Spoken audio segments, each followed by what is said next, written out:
Good morning students. अभी हम शुरू कर रहे हैं next topic that is AC current electromagnetic induction को हमने ख़त्म कर दिया है। असाइनमेंट आपको मिल जाएगी और उसे कंप्लीट करना है। एनीवे, एसी करंट यानी क्या होता है? एसी करंट यानी alternating current. Basically alternating current ऐसा ये नाम, इट इज़ एसी सर्किट है, सॉरी। तो AC circuit, alternating current circuit. Alternating current क्यों कहते हैं? वो इसलिए कहते हैं कि अगर ये एक आपका सर्किट है और ये एक रेजिस्टेंस है, so this is the symbol for AC circuit. ये ऐसे सिंबल है कुछ इस तरह से। This means we are connecting AC supply to the circuit, alternating current supply to the circuit. Alternating current क्यों, ये हमने पहले भी देख लिया है जब हमने एसी जनरेटर पढ़ा था इलेक्ट्रोमैग्नेटिक इंडक्शन में। अब इसका मतलब ये है अल्टरनेटिंग करंट का कि एक बार करंट जो है वो ऐसी डायरेक्शन में रहेगा और दूसरे हाफ साइकिल में करंट जो है वो ऐसी डायरेक्शन में, यानी करंट की डायरेक्शन कंटिन्यूसली चेंज हो रही है। This is the variation in current. In this cycle, current direction is say like this. Then in this half cycle, current direction is like this. In next half cycle, current direction is in reverse direction. So current की direction continuously change होती रहती है और इसीलिए इसे कहते हैं alternating current.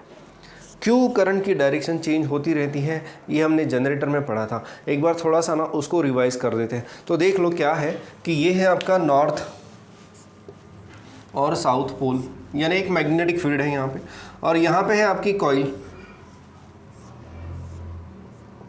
And this coil is rotating inside a magnetic field. ये कॉइल जो है वो रोटेट हो रही है इनसाइड अ मैग्नेटिक फील्ड, ठीक है। तो हमें याद है हमने एक डेरिवेशन किया था। So now the plane of the coil is parallel to magnetic field. ध्यान दो, plane of the coil is parallel to magnetic field, that means normal to the plane of the coil is perpendicular to the magnetic field. चलो कोई बात नहीं, E is equal to E naught sine of omega t. ये equation आपको याद होगा।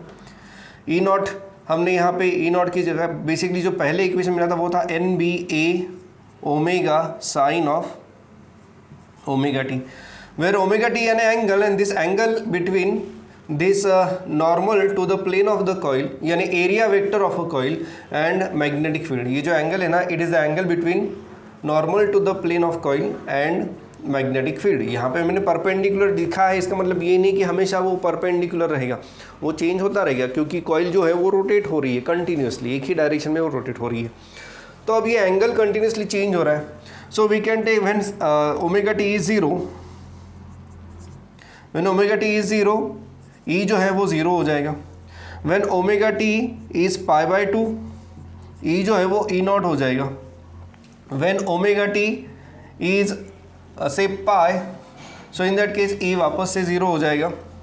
I am not writing all values, I am writing only particular values, क्योंकि वो प्लस एंड माइनस हमें देखना है ना, इसलिए मैं बता रहा हूँ, ठीक है। And when omega t is 3 pi by 2, in that case आपको पता है sine of 3 pi by 2 is negative यानी -1। In that case E naught, E is equal to minus E naught. तो यहाँ देखो, यहाँ पे जो मैक्सिमम ईएमएफ है वो आ रहा है ई नॉट, और यहाँ पे जो मैक्सिमम ईएमएफ है वो आ रहा है माइनस ई नॉट। सो यहाँ पे ईएमएफ जो है ना वो प्लस माइनस हो रहा है। चलिए, मैथमेटिकल इक्वेशंस तो हम समझ पा रहे हैं कि ये प्लस और माइनस क्यों हो रहा है, ठीक है, कोई बात नहीं। अब थोड़ा सोचते हैं फिर भी, अगर ये मैथमेटिकल है, हम टेक्निकली क्या समझ सकते हैं कंसेप्ट वाइज कि कैसे ये हो सकता है। तो देखो, इसके लिए एक आसान तरीका है। अब देखो, मान लो कि ये है आपका कंडक्टर ए बी, और ये कॉइल जो है ना वो ऐसे रोटेट हो रही है। जब ये कॉइल ऐसे रोटेट हो रही है तो आप देख सकते हो कि conductor A B is moving in upward direction. Conductor A B is moving in upward direction, क्योंकि ये जो है ना ऐसे जाके ऐसे रोटेट होने वाला है। ये जो कंडक्टर ए बी है तो ये ऊपर जा रहा है। In that case there will be some direction of current, से ये करंट की डायरेक्शन है, लेट अस अज्यूम कि ये डायरेक्शन ऑफ करंट है। पर जब वो यहाँ से आके वापस इस साइड से आ जाएगा तो इन दिस केस अब वो नीचे की डायरेक्शन में जा रहा है। जब वो नीचे की डायरेक्शन में जा रहा है, उसकी डायरेक्शन चेंज हो गई है, और डायरेक्शन चेंज होने की वजह से जो इंड्यूस्ड करंट है वो भी रिवर्स डायरेक्शन में आ जाएगा, और उसकी वजह से यहाँ पे करंट की डायरेक्शन जो है वो रिवर्स हो रही है। ये इसका मतलब है, ठीक है। एक सिंपल तरीके से मैंने बताने की कोशिश की, हालांकि ये हमने देख लिया था बट फिर भी वहाँ पे मैंने ऐसा डिस्कशन नहीं किया था। तो ये यहाँ पे मैं बता रहा हूँ कि एक तरफ जब वो कंडक्टर ऊपर जा रहा है तो there will be some direction of current. जब वो हाफ रोटेशन कंप्लीट करके उस तरफ से जाएगा तो वो नीचे जाएगा, तो नीचे जाएगा यानी वो पहले वाले हाफ साइकिल से दूसरे हाफ साइकिल में वो अपोजिट डायरेक्शन में जा रहा है। अगर वो अपोजिट डायरेक्शन में जा रहा है इसका मतलब क्या होता है कि जो इंड्यूस करंट है वो अभी अपोजिट डायरेक्शन में रहेगा, ये इसका मतलब है। यानी करंट की डायरेक्शन जो है वो हर एक हाफ साइकिल में रिवर्स हो रही है। That's it. ये था एसी जनरेटर का थोड़ा बहुत वर्किंग। ये इक्वेशंस हमने इलेक्ट्रोमैग्नेटिक इंडक्शन में समझ लिए थे, ये डिराइव कर लिए थे। अब नेक्स्ट है एसी जनरेटर का थोड़ा बहुत इंट्रोडक्शन यहाँ पे उन्होंने दिया है। कुछ इस प्रकार की एक डायग्राम है यहाँ पे। अब मैं आपको कुछ टर्म्स बता देता हूँ। टर्म्स क्या है, देखो ये जो है ना, ये है मैक्सिमम वैल्यू, यानी ईएमएफ जो है वो यहाँ से शुरू हो रहा है और मैक्सिमम वैल्यू यानी ई नॉट, इसको हम कहते हैं ई नॉट। ये जो वैल्यू है ना ईएमएफ की वो है ई नॉट। ई नॉट को हम कहेंगे पीक वैल्यू, ई नॉट को हम कहेंगे peak value, E not is peak value, ठीक है। सो ये पता होना चाहिए था। ये टोटल जो टाइम ड्यूरेशन है, एक साइकिल का जो टाइम ड्यूरेशन है उसे हम कहते हैं period of cycle, period of wave हमने पढ़ा है वेव मोशन में। तो ये भी वेरिएशन जो है ना वो भी वेव की तरह ही है। वेव की तरह क्यों आ गया, क्योंकि वो जो वेव का इक्वेशन है या फिर एसएचएम का इक्वेशन उसमें आपको याद होगा y = a sin of omega t, ठीक है। यहाँ पर भी हमें वैसा ही इक्वेशन मिल रहा है, E = E0 sin of omega t। Sine of omega t क्यों आया, बिकॉज ऑफ रोटेशन, रोटेशन की वजह से वो साइन टर्म आ रही है। और जो ईएमएफ इंड्यूस्ड है that will be having sinusoidal graph. तो इस तरह से ही हमें वोल्टेज वेरिएशन यहाँ पे मिलेगा। इसमें जो मैक्सिमम वैल्यू है इसे कहते हैं पीक वैल्यू, ये पॉजिटिव पीक वैल्यू है और ये निगेटिव पीक वैल्यू है। सो ये अगर प्लस ई नॉट रहेगा तो ये माइनस ई नॉट रहेगा। दोनों की हाइट सेम रहेगी, मेरे डायग्राम में थोड़ी सेम नहीं दिख रही है बट दोनों की जो हाइट है यहाँ पे सेम रहेगी, ठीक है। सो ये सारी चीज़ें हो गई। नाउ अगर यहाँ पे वैल्यू कांस्टेंट नहीं है, ईएमएफ की वैल्यू कंटिन्यूसली चेंज हो रही है, तो हम ये कैसे बोल सकते हैं कि जो मेन का सप्लाई आ रहा है वो 230 वोल्ट्स का है। हाँ जी, तो यहाँ पे अब आती है नेक्स्ट दो टर्म्स आ रही है, that is average voltage and RMS voltage, या फिर average current and RMS current. तो ये टर्म्स हमें अभी पढ़नी पड़ेगी। So what do you mean by average values and RMS values. तो थोड़ा सा अब मैं बढ़ता हूँ आगे उस टॉपिक के लिए, बोर्ड मिटाना पड़ेगा मुझे। So what is average voltage.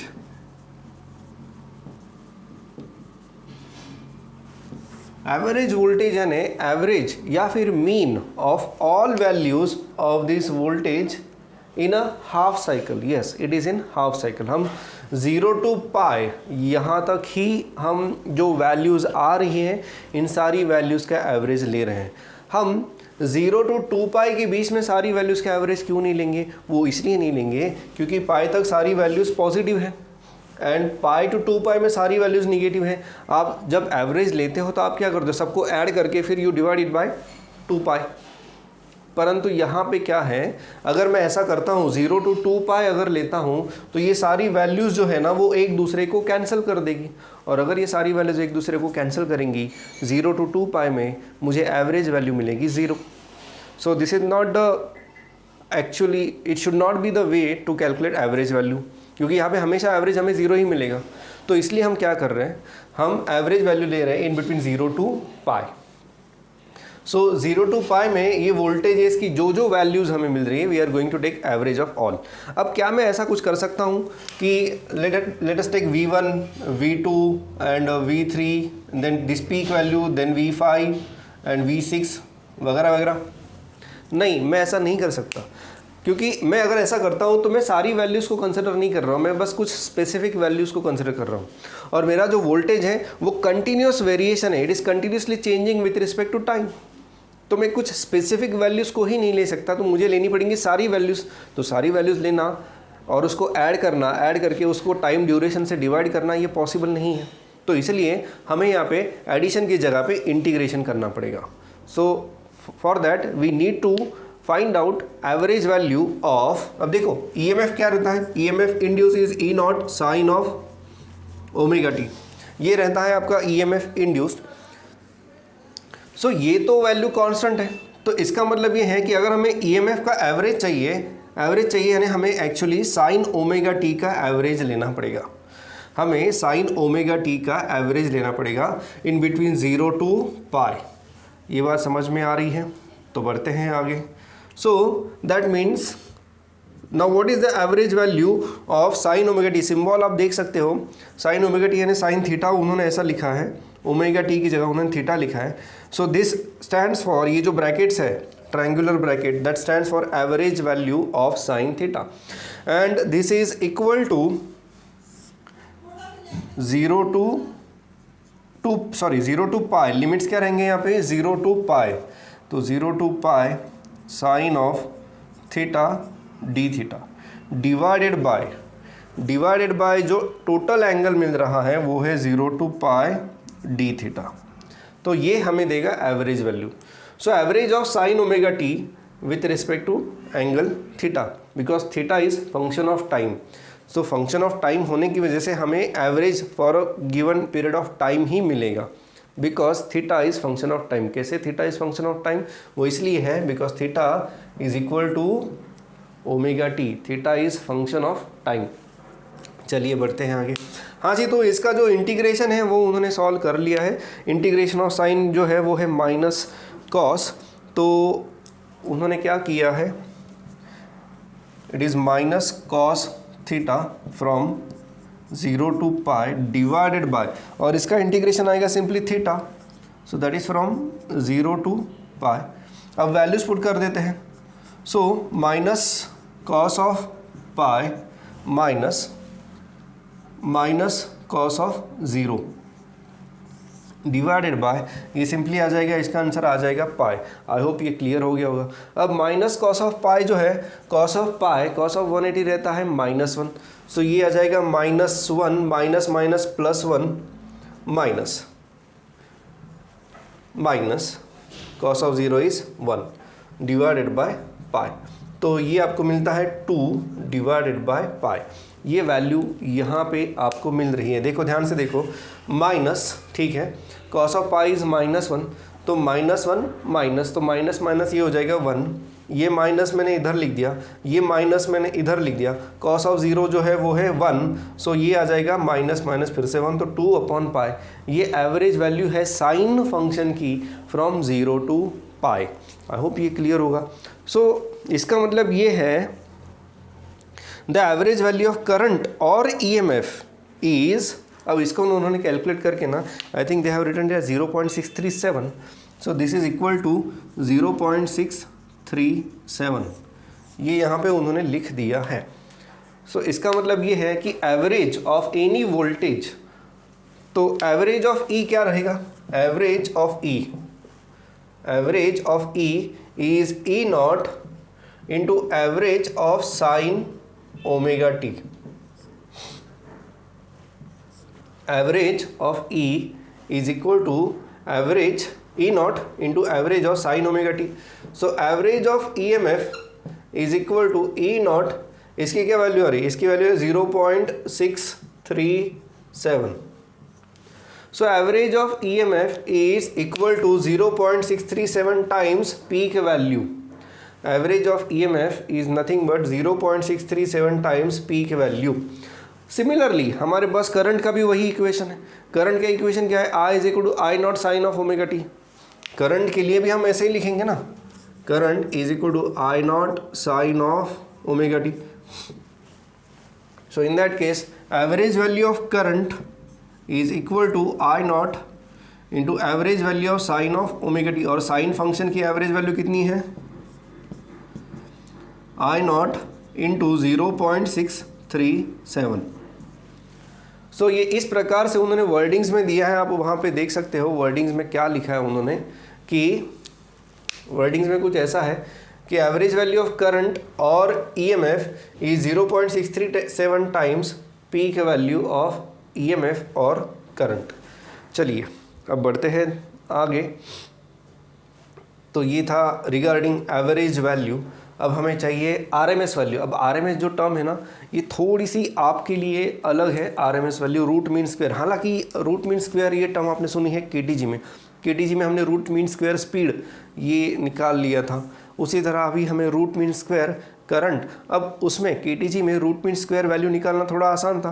क्या करना था, v1 square plus v2 square plus plus plus vn square divided by n, और उसका फिर से स्क्वायर रूट लेना था।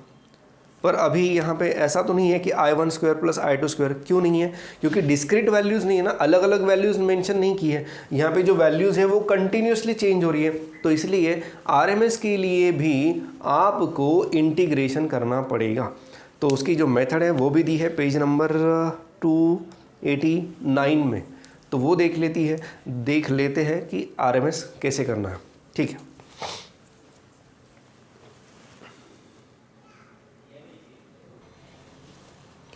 रूट मीन स्क्वायर वैल्यू, पहले इसको समझ लेते हैं। कंसेप्ट क्या है वो जान लेते हैं पहले। रूट मीन स्क्वायर वैल्यू यानी क्या है मैं बता देता हूँ क्या। पहले दो सर्किट निकाल लेता हूँ। तो ये मान लो कि ये है एक एसी सप्लाई हमने यहाँ पे दिया है, and it is pass through particular resistance. ठीक है, दस current is pass through resistance R. ठीक है, ये है करंट से आई। अब मैं क्या करता हूँ, मैं यहाँ पे डीसी सप्लाई लगा रहा हूँ। It is passed through same resistance. It is passed through same resistance, and here current is I. Here this is AC supply, so I can be given by I naught sin of omega t.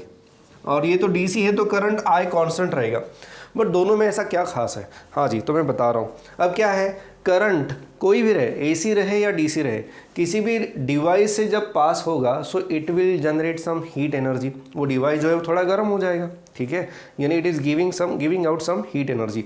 तो ये जो current है ना, ये हमने पास किया for time duration T, और जो हीट जनरेट हुई वो है एच। देखिए, ये जो एसी करंट है ये हमने रेजिस्टेंस आर से पास किया फॉर टाइम ड्यूरेशन टी, और जो हीट एनर्जी जनरेट हुई है वो है एच। ठीक है, अब मैं क्या करूँगा, डीसी सप्लाई कनेक्ट करके ऐसा करंट, इतना करंट पास करूँगा, इतना यानी ये वैल्यू का करंट पास करूँगा, सो दैट, अब ये वैल्यू ज़रा इंपॉर्टेंट है, so that the current is passed for same time T के लिए ही मैंने पास किया, और जो हीट जनरेट हुई ना वो कितनी थी, एच ही थी। This current is passed, this DC current is passed through the same resistance for same time duration t, which is generating heat, same heat H. In that case, ये जो current I है ना, this is called as RMS current of that AC value. ये जो current I है, it is called as RMS current of that AC value. ये है concept इसके पीछे। अब बढ़ते हैं मैथमेटिकली ये वैल्यू हम कैसे लिखेंगे। सो मैथमेटिकली लिखने के लिए, हालांकि रूट मीन स्क्वायर ये समझ में आ गया होगा, तो पहले तो आपको स्क्वायर करना है, फिर मीन निकालना है, और फिर उसका स्क्वायर रूट निकालना है। तो पहले हम मीन लेंगे, स्क्वायर मीन करेंगे, स्क्वायर मीन करने के बाद उसका स्क्वायर रूट निकालेंगे, और वो पूरी तरह से आपके टेक्स्ट बुक में अच्छी तरीके से दे दिया है। So let us try to find out mean square first, and then will take square root. तो ये कंसेप्ट समझ में आ गई होगी। वैसे उन्होंने थोड़ा बहुत डिस्कशन किया है इसी सेम कंसेप्ट का, बट ठीक है, अगर ये समझ में आ गया है तो बढ़ते हैं आगे। कोई डाउट है इन दिस केस तो पूछ सकते हो।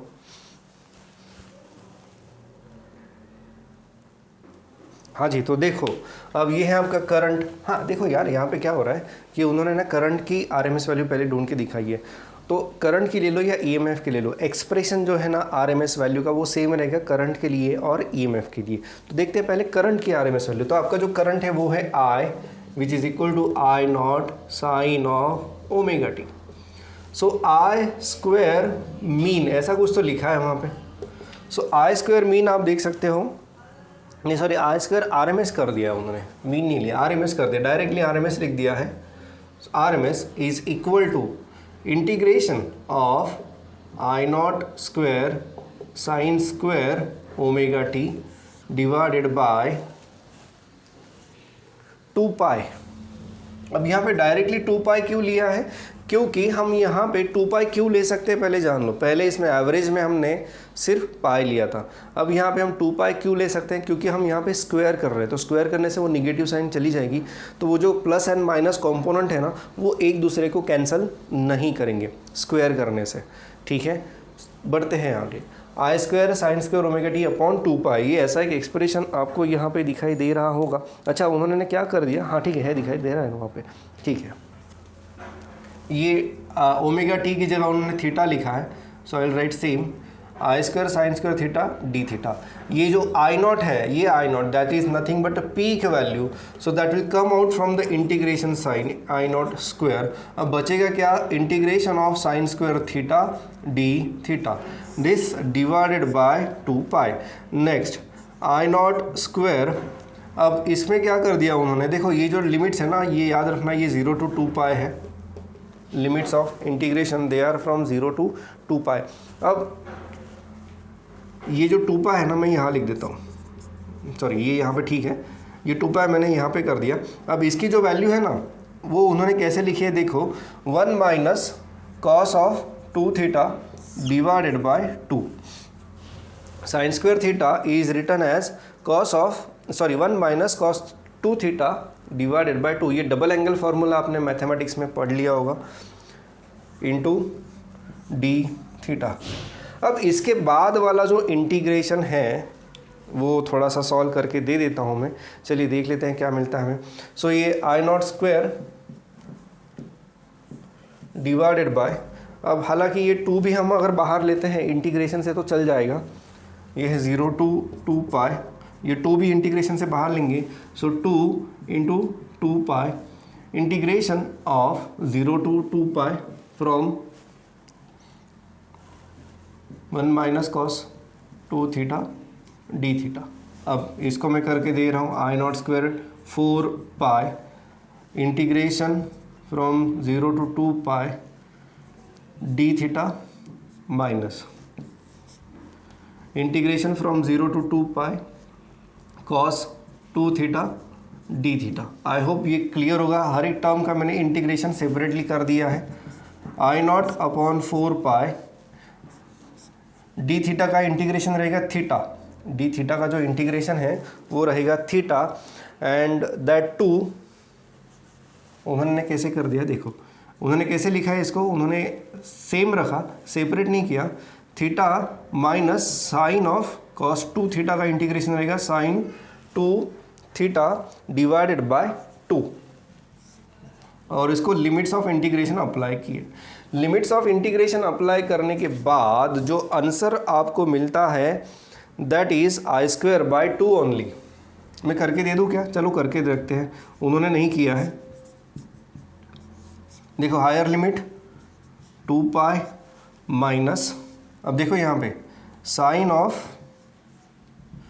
ये क्या हो जाएगा, sine of 2 into 2 pi 4 pi divided by 2 minus ये 0 minus sine of 0 divide by 2। तो मेरे ख्याल से ये जो ब्रैकेट है ये क्लियरली दिख नहीं रहा होगा शायद से, अब ठीक है। तो 2 pi minus sine of 2 into 2 pi, ये 4 पाई अपॉन 2 हो जाएगा, माइनस 0 थीटा की जगह ये लोअर लिमिट आ जाएगा, ये थीटा की जगह पर भी ये 0 हो जाएगा, तो ये ब्रैकेट पूरी तरह से 0 हो जाएगी। अब मैं आगे लिख रहा हूँ, ये स्क्वायर लिखना है, टाइम है ना, हाँ है, चलो बढ़ते हैं आगे। So I square R M S is equal to I square I naught square by 4 pi into, अब ये 2 pi minus sine of 4 pi कितना हो जाएगा, साइन ऑफ 4 पाई हो जाएगा 0। अब ये 2 पाई और 4 पाई में यहाँ बस बचेगा 2 I naught square by 2।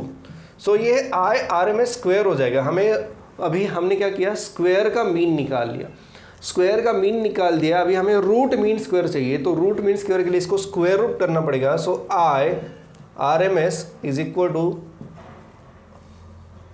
I naught divided by root 2। ये है RMS वैल्यू। तो ये मैथमेटिकल जो हम बोल सकते हैं कि मैथमेटिकली आप कैसे लिख पाओगे RMS वैल्यू, तो this is the RMS value of current, sinusoidal current. और अगर EMF है सो EMF के लिए मैं लिखूंगा same, E RMS is equal to E naught divided by √2। Similarly we can write for EMF, so RMS value and RMS current. तो अब जो हम बोलते हैं ना कि जो मेन का सप्लाई है वो है 220 वोल्ट AC, तो ये जो 220 वोल्ट होता है ना ये RMS मेंशन करते हैं। ये क्या मेंशन करते हैं? RMS। तो न्यूमेरिकल में भी आपको वहाँ पे ठीक से पढ़ना पड़ेगा कि whether the value given is RMS value और पीक वैल्यू। तो अगर वो बोलते हैं कि 320 पीक वैल्यू AC सप्लाई, सो वो रहेगी E नॉट की वैल्यू। और अगर बोलते हैं कि 220 वोल्ट AC, अगर ऐसे बोलते हैं सो दैट 220 जो है ना दैट इज RMS वैल्यू। देखो वहाँ पे RMS मेंशन नहीं करेंगे कभी कभी, ठीक है, वहाँ पे मेंशन करेंगे 220 वोल्ट AC। तो जब वो बोलते हैं 220 volt AC, in that case that 220 is not peak value, that is RMS value. ये याद रखना अच्छे से, क्योंकि न्यूमेरिकल्स में थोड़ी बहुत गड़बड़ हो सकती है। सो ये था discussion regarding average value and RMS value. अब हम बढ़ते हैं आगे। अच्छा, उन्होंने एक अच्छा सा डिस्कशन किया है रिमेंबर दिस में कि अभी हम एक पॉइंट डिस्कस कर लेते हैं कि why AC is used in our domestic supply. So basically बहुत सारे जो उपकरण हैं हमारे घर के, रेफ्रिजरेटर है या पंखा है, ये बहुत से जो हाई इलेक्ट्रिक सप्लाई जो है, ये जो डिवाइसेस है ये they work directly on AC, उनको डायरेक्टली AC ही चाहिए, ठीक है, इसलिए हम AC यूज़ करते हैं। दूसरा एक पार्ट जो बहुत ही इंपॉर्टेंट है वो ये है कि जो पावर स्टेशन है आपका, थर्मल पावर स्टेशन, जैसे फॉर एग्जांपल नासिक के लिए एक लहरा है, तो वहाँ से जो सप्लाई आपके घर तक लाना है ना, तो सप्लाई को आपके घर तक लाने के लिए ये जो AC है ना that is more easy as compare to DC। अब वो क्यों इजी है, यानी ये जो पावर डिस्ट्रीब्यूशन है ना, ये AC पावर का डिस्ट्रीब्यूशन ज़्यादा इजी होता है एज़ कम्पेयर टू DC। और क्यों होता है ना, ये हम बाद में कभी तो देख लेंगे, जब आप इंजीनियरिंग करोगे तो आपको समझ में आ जाएगा कि why it is easier for AC to distribute. तो ये था एक पार्ट जो उन्होंने शुरू में आपके टेक्स्ट बुक में दिया है। लेकिन इसका डिसएडवांटेज भी है AC का।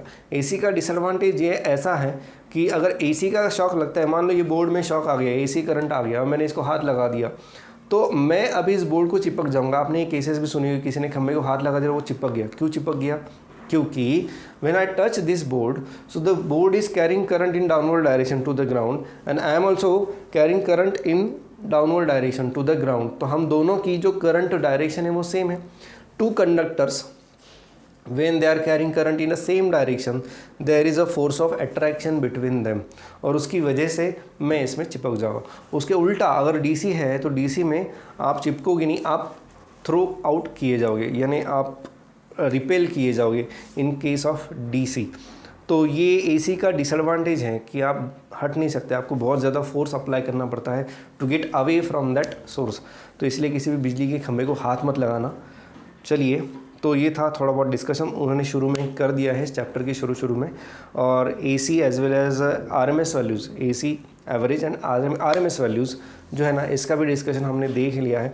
ये RMS वैल्यू है ना, ये बहुत इंपॉर्टेंट है। अब उन्होंने RMS वैल्यू डिराइव करके दी है यहाँ पे, तो इसका मतलब ये होता है कि दे में ask derivation derive RMS value of AC voltage या फिर derive RMS value of AC current. देखो अगर AC वोल्टेज बोलते हैं ना, तो आपको यहाँ पे ना I नॉट की जगह पे E नॉट करना पड़ेगा, यानी ये जो the AC EMF can be given as E is equal to E naught sine of omega T, so E square RMS is equal to E naught square sine square theta D theta, ऐसे आपको लिखना पड़ेगा। यानी I की जगह simply आपको E करना पड़ेगा, दैट्स इट, बाकी कुछ नहीं करना है। और अगर RMS करंट डिराइव करने के लिए बोलते हैं तो सीधा सीधा ऐसे ही आपको लिखना है। और एक बात, यहाँ पे मैंने बहुत सारी स्टेप्स ऐड कर दी है, मेरे ख्याल से इसके बाद उन्होंने डायरेक्टली ये ऐसा कुछ तो लिखा है यहाँ पे, तो बीच वाली स्टेप जो है ना वो अगर आप अवॉइड भी करते हो तो भी कोई प्रॉब्लम नहीं आएगा, आपके मार्क्स नहीं कटेंगे, क्योंकि टेक्स्ट बुक में उन्होंने ये स्टेप्स अवॉइड कर दिए। बट अगर आपको चाहिए कि लिखना है तो इट्स योर चॉइस कि लिखना है कि नहीं लिखना है। सो ये था डेरिवेशन फॉर RMS वैल्यूज़। अब देखते हैं आगे का कौन सा टॉपिक है। हाँ जी, आगे उन्होंने एक और चीज़ करके रख दी है, उन्होंने हीट डिराइव कर दी है। Know what is heat basically, तो heat is I square R T, heat is I square R T. तो उन्होंने ये हीट का एक डेरिवेशन वहाँ पे दिया और उन्होंने कहा कि ये सेम हीट जो है ना वो हमें डीसी में भी मिलेगी। That means that current RMS जो है ना that represents heat generated in AC current, that's why it is called as RMS value. तो उन्होंने एक डेरिवेशन वहाँ पे छोटा सा किया है, उसको मैं डिस्कस करता हूँ नेक्स्ट वीडियो लेक्चर में। अभी के लिए बस इतना ही।